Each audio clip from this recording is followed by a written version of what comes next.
Hello, my name is Allison Carmen, and welcome to my podcast, 10 Minutes to Less Suffering. And the name of today's podcast, Everything's Exactly as It Should Be Because It Is. And I bring this up because the week before Labor Day, I took the week off and I was going to spend time writing, seeing some friends. So a few days into my vacation, my daughter came home and said she wasn't feeling that well. Maybe she had food poisoning or something. Well, it turned out that it was a stomach virus. And a couple of days later, during my vacation, I got sick. I had a headache. I felt nauseous. I couldn't write, and my body ached. And I was really angry and upset that this was my vacation and I wasn't feeling well. And for those of you listening, of course, we have every right to feel that when you plan something and it doesn't go the way that you thought it was going to, especially if you're not feeling well. And I decided to allow myself to be angry and upset. But it was also interesting that no matter how many times I said it, no matter how long I felt it, no matter how many people I called, it didn't change a thing.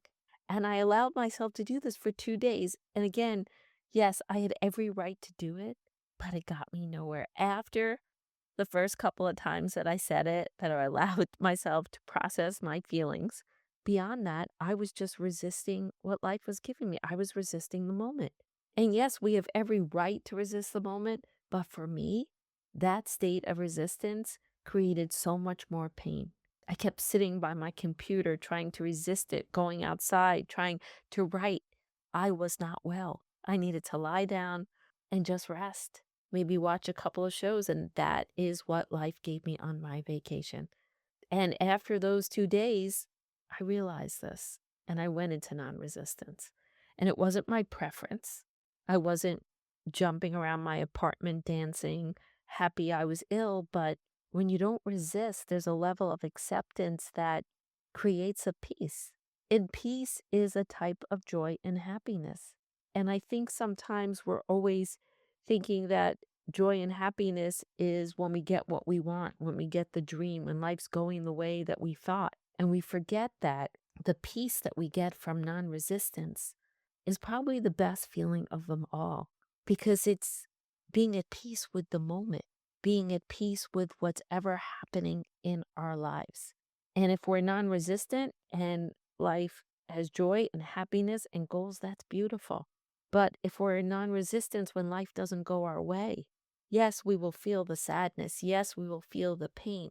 But there's an element to it that if we're not resisting what is, there is also a peace at the same time. And eventually, over time, that peace can take center stage.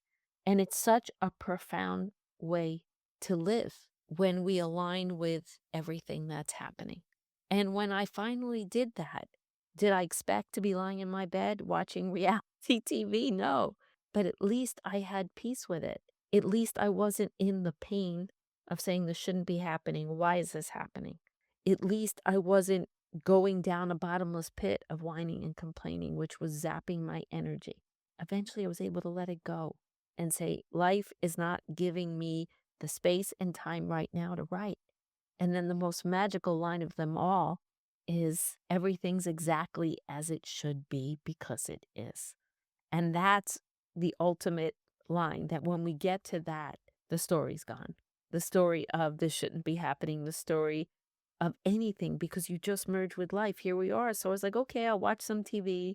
I'll try to take care of myself. And I was sick a lot longer than I expected. Even as I do this podcast, I'm still not feeling 100%. But here we are. And there's a beauty to it. And when we apply it to all different parts of our lives, so much pain and suffering is alleviated over time. And peace becomes the most important thing because peace, again, is the ultimate joy and happiness because it's allowing everything to be as it is. It's that image when you're floating in the pool. We all know what that feels like. You're on a raft or you're floating on the water and you're just floating and the sun is on your face. And it's one of the best feelings in the world of letting go. And that's what it's like because you're not arguing with life and you stop telling the story. This shouldn't be happening. Why is this happening? Everything is happening the way it's supposed to because it is. And I have to be very clear. A lot of people say the best is always happening. And I am not saying that. I always say whether the best is happening or you have to make the best of it, it doesn't matter. You still have to make the best of it. So I don't like to judge when something happens. I don't like to go to someone when they're going through a very hard time or something awful happened. The best is happening. No, we don't have to think that. We have to make the best of it at some point if we want a life of fulfillment, a life of openness, a life of grace and humility and expansion, all those things. Yes, at some point we have to make the best of it. We have to deal with what life gave us and process our feelings and process our pain and look and say, here I am. What else is life offering me? Where's the maybe? What's happening on this unlimited playing field? Even though I miss what I lost, even though I love what I had, even though I didn't expect this, here we are. And if we don't know what happens tomorrow and we're still on this earth and we're still breathing, then there's something left for us to experience. So, how can we do this? The first thing is you're going to have feelings about things that happen in your life. A vacation gone wrong, a job that's lost, someone breaks your heart, you lose someone, whatever it is. Some of it will be easy. Someone just disappointed you, someone blew you off, and some of them are going to be huge. And they're going to make you feel like, how are you supposed to go on? Maybe you don't have any money left in the bank. Maybe, like me, your husband left you. Maybe you lose someone that was very important to you. Maybe you're heartbroken over a boyfriend. Maybe you didn't get the job you wanted to get. Maybe you lose the job, whatever it is. And sometimes in that moment, you cannot believe the reality that you are being faced with. The life you knew is no longer existing or a part of your life. And you're going to have to feel your feelings. Being heartbroken is real. Being devastated is real. But there comes a point in time that as you tell that story again and again and again, sometimes that's not the path to healing. And so when you look at this and you start to get to the first point, what you say is, this is exactly how life is supposed to be because it is. Again, you're not talking about preferences. You're talking about here I am. Here I am with this pain. Here I am with this situation. Here I am with this life. And as you go forward each day, you start to get the courage to know that you're still here and nobody knows the future. And if you align with the moment, you say, this is what is, I am not resistance, a peace will come over you.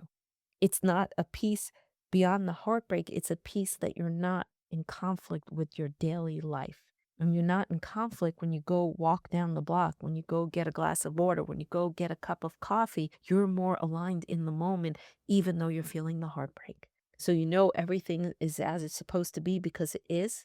And at some point, I'm going to have to make the best of it because here I am. And then you have your relationship with uncertainty.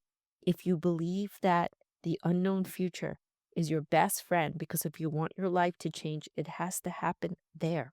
You will realize there's an unlimited playing field, unlimited field of pure potential. And because no one knows what's going to happen, you can heal. No one knows what's going to happen next. You could find a new love. You could find a new job. Life is going to offer you something because the sun is going to rise. And as you take your first breath, there will be hope for the next moment and the next moment after that. And that is when you also start to experience more and more peace in your life because you're not resisting what is. You're allowing your heart to heal and you're open to the possibility of the future. You realize that hope is the refuge of uncertainty. You realize that because you can't know, whatever dream is left in you, whatever thought is left in you, whatever hope is left in you still is possible. So I hope you think about this today when life doesn't go as planned, when you don't get what you want, when things are not as you expect them to be. We're all going to have these moments in our lives and we're all going to feel them. But at some point, we're going to have a choice. And if you could make that choice with non-resistance, you could make that choice with knowing everything is the way it's supposed to be because it is, and a form of acceptance. You know that uncertainty is your best friend and you know life has maybe. You will always stay on the playing field. You will always get up the next day and you will always try again because in your heart you will know that maybe the best is yet to come.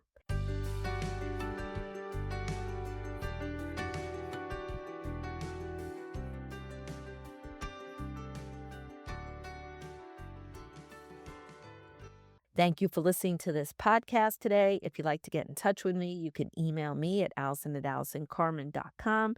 If you'd like to buy my books, The Gift of Maybe, A Year Without Men, Maybe Everything's Okay, A Parent's Guide to Less Stress and Worry, they're available at all major bookstores and online retailers. If you'd like to buy my Maybe cards or my Maybe journal, they're available on my Stan store and on Etsy. And most of all, if you like this podcast, I hope you subscribe and leave a comment.